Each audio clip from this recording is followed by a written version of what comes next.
Mae Dolig yn agos ai, ac os ydych chi'n gwylio am bresantau neu anrhegion i rywun, tip gan eiron, hamper, ond berffaith. Ac yn digwydd bod, mae yna lon lle o hampers yn fan hyn, cyfleus iawn. Ac yn fwy cyfleus byth, mae'r beirniad efo fi, Mr Rhys Llywelyn. Ti'n o lew? Eitha da wir, eitha da. Ac yn ti dipyn o waith a dy blet fan hyn. Wel oedd detholiad da iawn o hampers yma, 3 dosbarth i gyd, a oedd rhaid i fi feirniadu bore yma.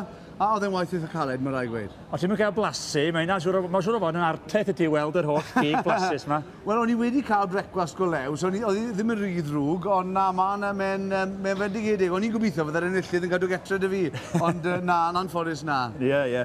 Felly, be oedd yr... Be chi'n gorau neud te? Be chi'n chwilio amdan yr hamper berffaith dwi'n trio gofyn? Felly, beth o'n i'n... Gyda'r dosbarth cyntaf yma, oedd e jyst yn arddangos cig o Gymru. Felly, mae dy ti... Beth ti'n disgwyl cael cig idon a cig o'n, wrth gwrs, porc o Gymru. Ond mae rhai o'n nhw wedi mynd yn bellach, gan bod i'n flwyddyn gêm, maen nhw wedi dod i ffesantod a venison mewn me hefyd. Felly, maen nhw wedi mynd ati i greu hamper.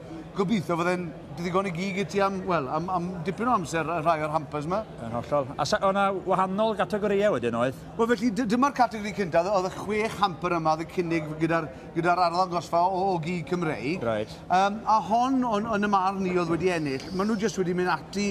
Maen nhw wedi mynd ati i wneud lot o waith fan hyn. Mae rapio hwnna mewn cig moch wedi digwydd. Mae'n dipyn o wahanol gigodd. Mae gen ti borc, cig o'n, venison a ffesant. A hefyd maen nhw wedi mynd ati, maen nhw wedi defnyddio i dychymyg i greu rhywbeth bach gwahanol. Yna liw na'n does hefyd, a mae'n tynnu'r llygad yn syth yn dydio. Wel, oeddi mewn ddeniadol, a mae hwnna'n bwysig wrth gwrs. A hwnna gath e wobr gyntaf am resymau amlwg yn y marn ni. Ie, a reserve champion hefyd. Na ti, a wedyn mae yna gategori gwahanol fan hyn wedyn. Odi, felly beth oedd hwn? Oedd y hamper frecwast, felly pethau bydde ti'n yn dueddol o fwyta yn y bore. A mae hawl yn nhw ddod i ambell i gynhyrchu'n bach gwahanol na hefyd, fel y wyau, y tomatos a'r mushrooms fan hyn. Ond eto, mi oedd y dosbarth yma ni'n cryf iawn.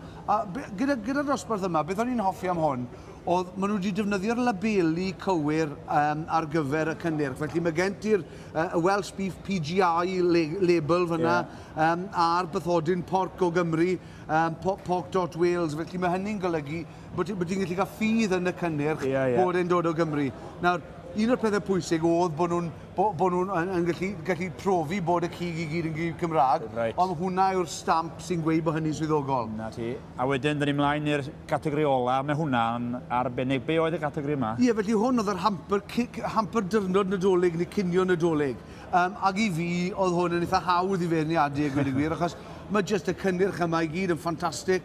Mae detholiad eang yn y tîm, maen nhw wedi mynd ati eto i weithio, i wneud ei edrych yn ddeniadol. Mae'n edrych yn flasus iawn, felly ie, oedd e'n hawdd i fi wneud y penderfyniad. A dra dŵr y danedd, yn dydio? Odi, yn wir. O ran prynu fy'n aucsiwn nes ymlaen fydd? Fy'n aucsiwn nes ymlaen, felly ie, fi'n siŵr fyddi di'n gallu codi dy law. Neu'r beirniad o sefod, hwnnw sy'n ar pres, glywes i. Dylwn ni gael ddim, fi'n gyrru. Sa byd am ddim, dydyn yma. Diolch am y sgwrs. Ie, dim problem.